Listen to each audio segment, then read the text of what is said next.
of all the plants that you bring indoors for the winter, citrus is probably the most complicated because there are a number of things. They're not hard to conceive, but there are a number of things that you really need to think about. Let's talk about humidity first.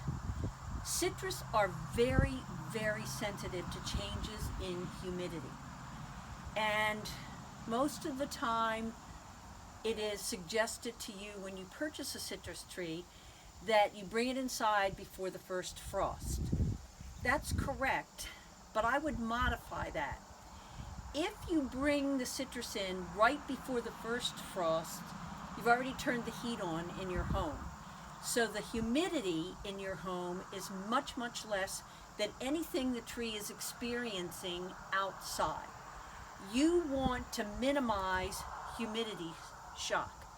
So what I suggest to our customers is that they bring their citrus in around Labor Day, because usually that's 3 to 4 weeks before you turn the heat on in your home.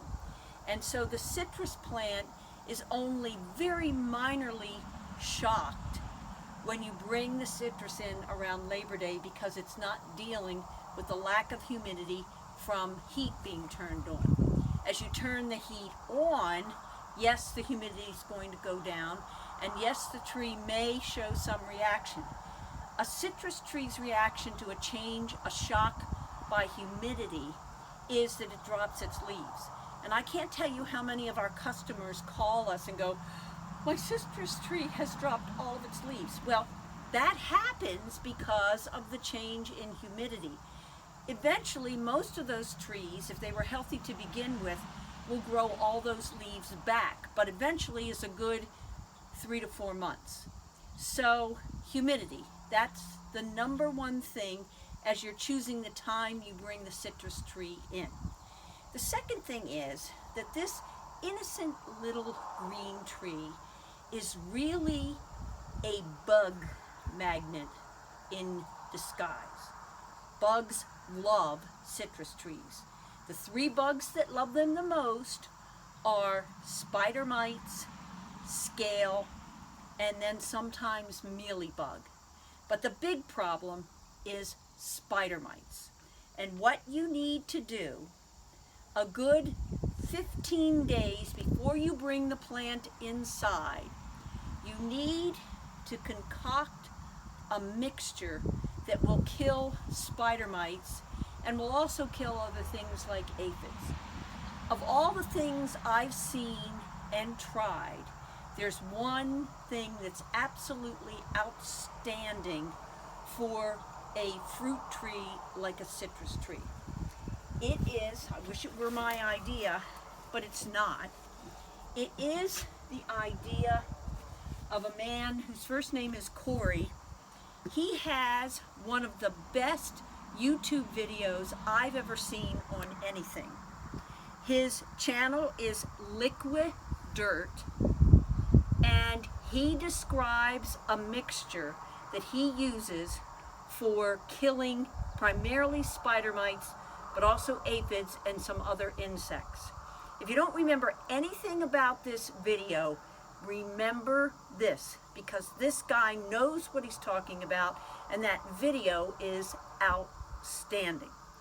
So I'm not going to tell you what his mixture is, because it's his mixture, and you should go to his YouTube and learn about his mixture from him. But I can tell you that in my spray bottle, I have his mixture. And what you do 15 days before you're going to bring the plant in is you spray the entire plant, the undersides and the tops. And you're not going to get all the leaves, but you spray the entire plant as best you can, and that will begin your malicious attack on spider mites.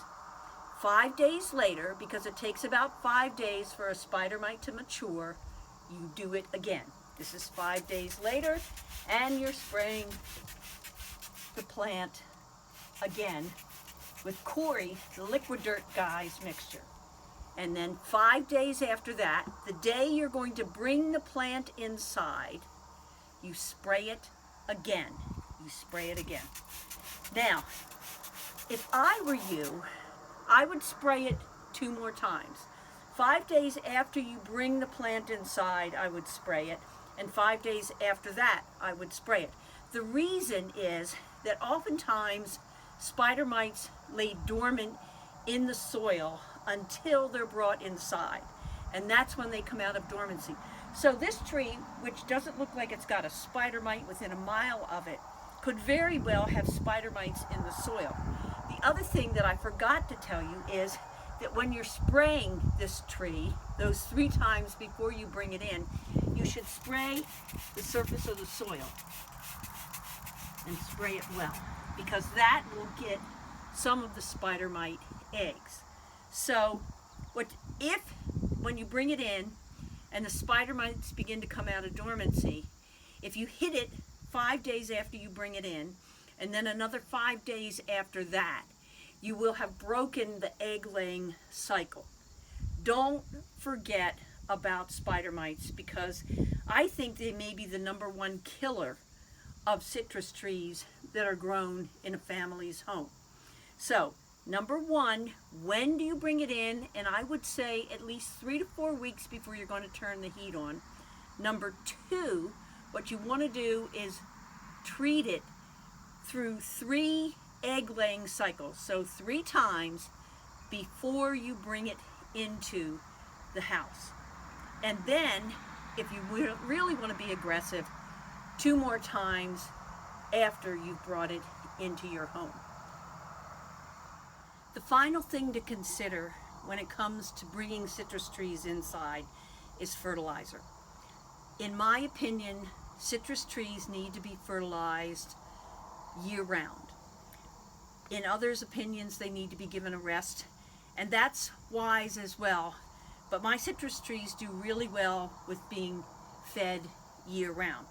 When they're outside, I highly recommend this citrus fertilizer. This is an Espoma product called Citrus Tone. Many of you are familiar with Espoma. It's a New Jersey company, makes very fine products. This is approved for organic gardening. The only problem with Citrus Tone is that it stinks. So I caution against using it in the house, because it's going to stink up your house. Only for about a day or 2, but it's still going to stink up your house. And I would suggest that you, if you're going to bring the tree in and use this, fertilize once a month.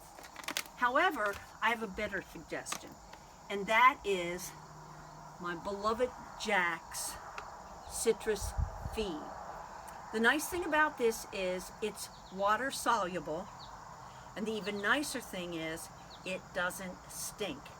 Throughout the time that the plant is in my home, I feed every time I water with a half diluted solution of Jack's, and the plants just smile from ear to ear.